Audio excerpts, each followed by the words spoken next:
वेगवेगळे समाज हे आता आरक्षणाच्या मुद्द्यावर आक्रमक होताना दिसत आहेत.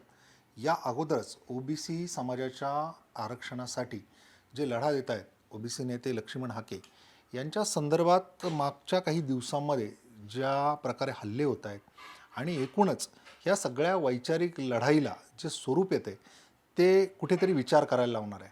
आज लक्ष्मण हाके यांची सुरक्षा वाढवण्यात आली आहे. या पार्श्वभूमीवर आपण त्यांच्यासोबत बोलून हे जाणून घेणार आहोत की नक्की हा काय प्रकार आहे. म्हणजे आता ही वैचारिक लढाई असायला पाहिजे, याच्यामध्ये संवैधानिक काय असेल त्या पद्धतीने व्हायला हवं.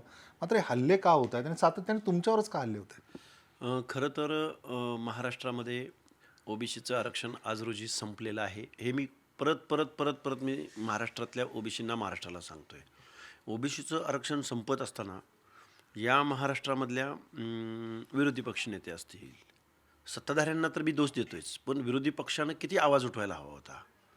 म्हणजे ओबीसीची कुणालाही फिकीर नाही, कुठल्या लोकप्रतिनिधीला फिकीर नाही, आमदाराला फिकीर नाही, मंत्र्याला फिकीर नाही, मुख्यमंत्र्यांना फिकीर नाही आणि ओबीसीच्या बाजूने बोलायलाच तयार नाही कोण. काय असतं, आमदार खासदार यांचा प्रभाव त्यांच्या त्यांच्या कम्युनिटीवरती असतो, पण हे आमदार खासदार पण बोलायला तयार नाहीत. याच्यामध्ये आता मुळात काय होतंय की तुम्ही म्हणताय की कोणीच बोलायला तयार नाही. छगन भुजबळ नेते आहेत, बाकीचेही आहेत. तुम्ही स्वतः याच्या बाबतीत एवढे आग्रही आहेत, मात्र इतरही काही जण त्याच्यासाठी लढताना दिसत आहेत ना. नाही नाही, लढून चालणार नाही ना.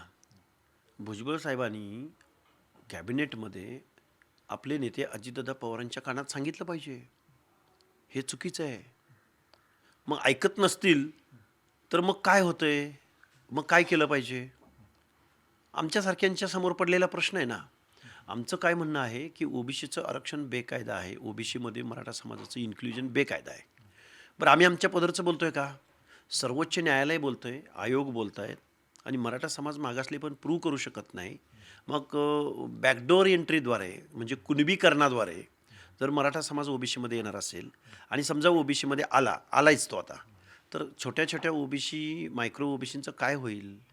ते त्यांच्या स्पर्धेमध्ये टिकतील का? शिक्षण नोकऱ्यात टिकतील का? राजकारणात टिकतील का? आणि SCBC शासनानं स्पेशल कायदा करून दिलं, ते नको आहे त्यांना. किंवा EWS घटनादुरुस्ती करून इकॉनॉमिकल विकर सेक्शन दिलं, ते नको आहे. एका बाजूला म्हणायचं लेकरं बाळं शिक्षण नोकऱ्या, दुसऱ्या बाजूला सामाजिक मागासांच्या ओबीसीमधून आरक्षण मागायचं. SCBCचा कट ऑफ कमी आहे, EWSचा कट ऑफ कमी आहे, त्याचा डायरेक्ट फायदा 10% म्हणजे 20% आरक्षण, म्हणजे 10% EWS, 10% SCBC, परत ओपनचा कोटा, परत ओबीसी कुणबीकरणाद्वारे, परत अण्णासाहेब पाटील आर्थिक विकास महामंडळ. हे झालं रिझर्वेशनसारखं कारण सांगून. पण याच्या व्यतिरिक्त या महाराष्ट्राच्या व्यवस्थेवर जर प्रभाव कोणाचा आहे तर मराठा समाजाचा आहे. तो राज्यकर्ती जमात आहे. आमदारक्या यांच्याकडं, खासदारक्या यांच्याकडं, मंत्रिपदं यांच्याकडं, मुख्यमंत्रीपदं यांच्याकडं. 200 पैकी एक 5-10 कारखाने सोडले किंवा 20 सोडा तुम्ही, 180 कारखाने यांच्या मालकीचे. मग दूध संस्थांचं काय, शिक्षण संस्थांचं काय, गावच्या सोसायटीच्या प्रमुखापासून पॅनल प्रमुखापासून ते महाराष्ट्राच्या मुख्यमंत्रीपदापर्यंत जी जात प्रभावी आहे, त्या जातीला जर आम्ही मागास झालो म्हणून आरक्षण देत असेल गव्हर्नमेंट, हे बेकायदा आहे. तुम्ही वारंवार याच्यावर भाष्य केलेलं आहे, वारंवार या बाबतीत बोलत आला.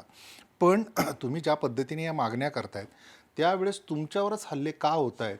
आणि एकूणच तुम्ही म्हणताय की प्रभाव कमी आहे, ठीक आहे, परंतु आत्ता जो धनगर समाजाचा मोर्चा निघतोय किंवा याला सुद्धा मोठी गर्दी दिसते, पण याचं परिवर्तन ज्या पद्धतीने मनोज जरांगे पाटलांनी मोठ्या याच्यामध्ये केलं तसं होताना का दिसत नाही ओबीसीचं? नाही नाही नाही, ओबीसी हा असंघटित आहे, ओबीसी हा अनऑर्गनाइज्ड आहे.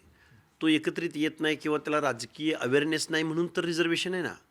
रिझर्वेशन देण्याचं कारण काय आहे? तो जर राजकीय अलर्ट असता, जागरूक असता, तर त्याला आरक्षण द्यायची गरज नव्हती ना.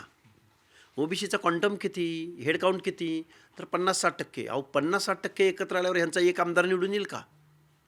हे डिप्रेस्ड आहेत, डोंगराच्या कुशीला राहणारे आहेत, बलुत्या लुत्यामध्ये राहणारे आहेत. आज लक्ष्मण हाके पोलीस प्रोटेक्शनमध्ये फिरतोय तर त्याच्या गाडीवर हल्ले होत आहेत. तर मग गावातला गावातला बलुता आलुता किंवा भटका विमुक्त कसं काय बरं ह्या व्यवस्थेच्या विरोधामध्ये आंदोलन उभं करू शकेल?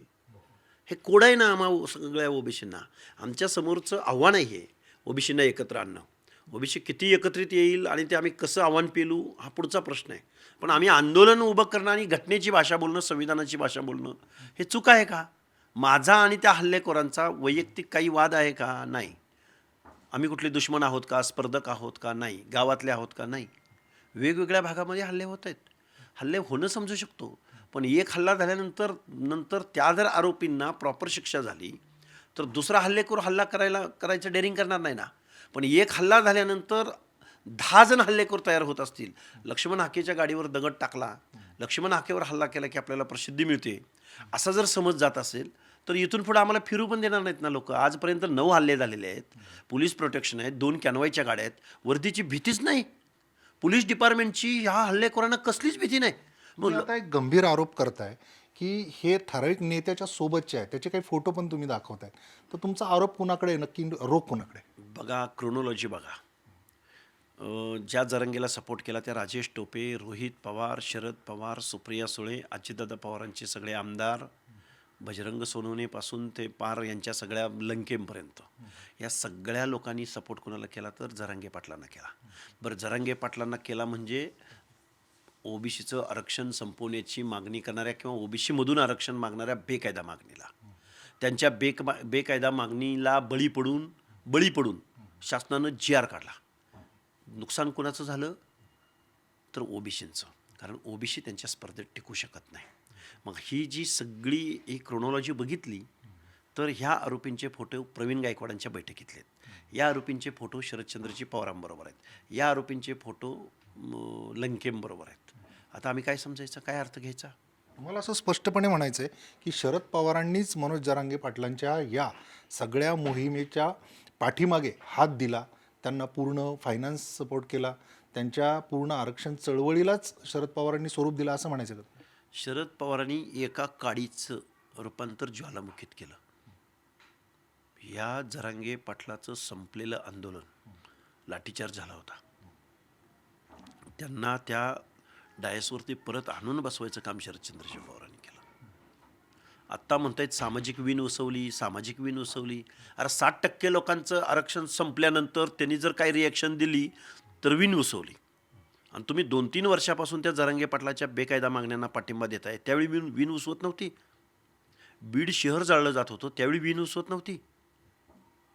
जरांगे पाटील मुख्यमंत्र्याची आयमाय काढत होता, ओबीसीच्या लोकांना टार्गेट करून हल्ले केले जात होते, त्यावेळी सामाजिक विण उसवत नव्हती. ज्या शरदचंद्रजी पवारांनी जयंत पाटलांच्या बाबतीमध्ये मुख्यमंत्र्यांना फोन केला, तत्परता दाखवली, त्या शरदचंद्रजी पवारांनी एक धनगराचं पोरगं जे जालन्याच्या मेळाव्याला चाललं होतं त्याचे हातपाय फ्रॅक्चर करून, त्याचा पाय फ्रॅक्चर करून त्याच्या डोक्यात रॉडनी वार केले गेले, तो मुलगा जीवाशी झुंजतोय, त्याच्याबद्दल शरदचंद्रजी पवारांनी एखादा फोन केला का? म्हणजे हे किती महाजातीवादी माणसं आहेत. आमदारकीची वेळ आली, कारखाना द्यायची वेळ आली, खासदारकीची वेळ आली, तिकीट द्यायची वेळ आली, पक्षाचं प्रमुखपद द्यायची वेळ आली की यांना नाती गोती पाहुणे रावल्याशिवाय सुचतं का दुसरं काय? मग आम्ही फक्त मतं द्यायला जन्म घेतलाय? नाही, आता याच्यामध्ये ज्या पद्धतीने शरद पवारांवर आरोप होत आहेत की मनोज जरांगे पाटलांच्या या सगळ्या आरक्षणाच्या या चळवळीला त्यांनी पाठिंबा दिला, तसं तुम्ही देखील जेव्हा ओबीसींच्या बाबतीत उतरताय तुमच्यावरही काय आरोप होताना दिसतात की तुम्हाला कोणाचा पाठिंबा आहे, तुम्हाला जाणीवपूर्वक उतरवलं जाते का याच्यामध्ये? माझ्यावरती कुणाचा माणूस आहे म्हणून माझ्यावरती आरोप झाले? आता जे काही जातीय राजकारण पुढं आणण्यासाठी ज्या काही ठराविक पक्षांचा उल्लेख केला जात असेल नेत्यांचा, त्यांच्या बाबतीत असा आरोप होतो की तुम्हाला जाणीवपूर्वक त्याच्यात उतरवलं जातं. मला कधी म्हणतात हे वडेट्टीवारांचे समर्थक आहेत, कधी म्हणतात हे भुजबळांचे समर्थक आहेत, कधी म्हणतात हे देवेंद्र फडणवीसांचे समर्थक आहेत. अरे, ही 3 माणसं तर 3 वेगळ्या पक्षातले आहेत. सगळे वन टाईम ह्या सगळ्या लोकांचा मी समर्थक कसा? ज्या दिवशी ओबीसीचं आरक्षण संपवणारा हा GR निघाला त्या दुसऱ्याच दिवशी आम्ही GR फाडला. मी जर फडणवीसांचा समर्थक असेल तर मी त्यांचा GR कसा काय फाडू शकतो बरं? म्हणजे आरोप तरी करताना तरी विरोधी सत्ताधारी काय, म्हणजे मला नाही वाटत. मी समर्थक फक्त ओबीसींचा आहे. याच्यामध्ये आता महत्त्वाचा मुद्दा जो हल्ल्यांचा आहे, सातत्याने जे हल्ले होत आहेत, आता तुम्हाला सुरक्षा देखील पुरवण्यात आलेली आहे. तुम्हाला काय वाटतं की पुढच्या काळामध्ये ही लढाई ही अशाच पद्धतीने कुठेतरी मुद्द्यावरून मुद्द्यावर येईल आणि अजूनच तीव्र होईल असं वाटतं? खरं तर हा लोकशाही आहे. आत्ता इथं लोकशाहीमध्ये काठ्याकुराड्यांची तर कायदा आणि सुव्यवस्था चालते आणि कायद्याचा जर धाक इथल्या लोकांना नाही राहिला अराजकतेकडे आपण जाऊ शकतो. याच्यात कदाचित आमचा बळी जाईल, पण तुम्ही नक्की काय करता आहात याचं तुम्ही नक्की काय करत आहात याचं भान इथल्या राज्यकर्त्या लोकांना असायला हवं असं मला वाटतं. नाही, याच्यामध्ये आता आपण पाहतो आहोत की तुम्ही सातत्याने सोशल साईट्सवर देखील बाकीच्या ठिकाणी ज्या प्रकारे व्यक्त होत आहे, तर तुम्हाला असं वाटतं की याचं राजकारण करताय कुठेतरी, तुम्ही त्याची कुठेतरी सहानुभूती मिळवताय असं वाटतं? नाही, राजकारण करू नये का राजकारण? तुम्ही राजकारणी लोक, आम्ही तुम्हाला निवडून दिलं, आम्ही तुम्हाला प्रतिनिधी बनवलं. तुम्ही लोक जर आमचं आरक्षण जात असताना तुम्ही जर मूग गिळून गप्प बसला असाल, तुम्ही आमच्या बाजूनं बोलत नसाल, तुम्ही ओबीसीचं आरक्षण टिकलं पाहिजे म्हणून जर बोलणार नसाल, तर मग आम्हाला पण बॅलेटचं किंवा मतपेटीचं उत्तर द्यावं लागेल ना. म्हणजे आम्ही ज्यांना निवडून दिलं, राज्यसत्ता ही अंतिम आहे. जिथं कायदा मेकिंग म्हणजे law making and law implementation कोण करतं? राज्यकर्ते करतात. मग आम्ही तिथं पण जावं लागेल आम्हाला. बाबासाहेबांनी सांगितले राज्यकर्ते जमात व्हा.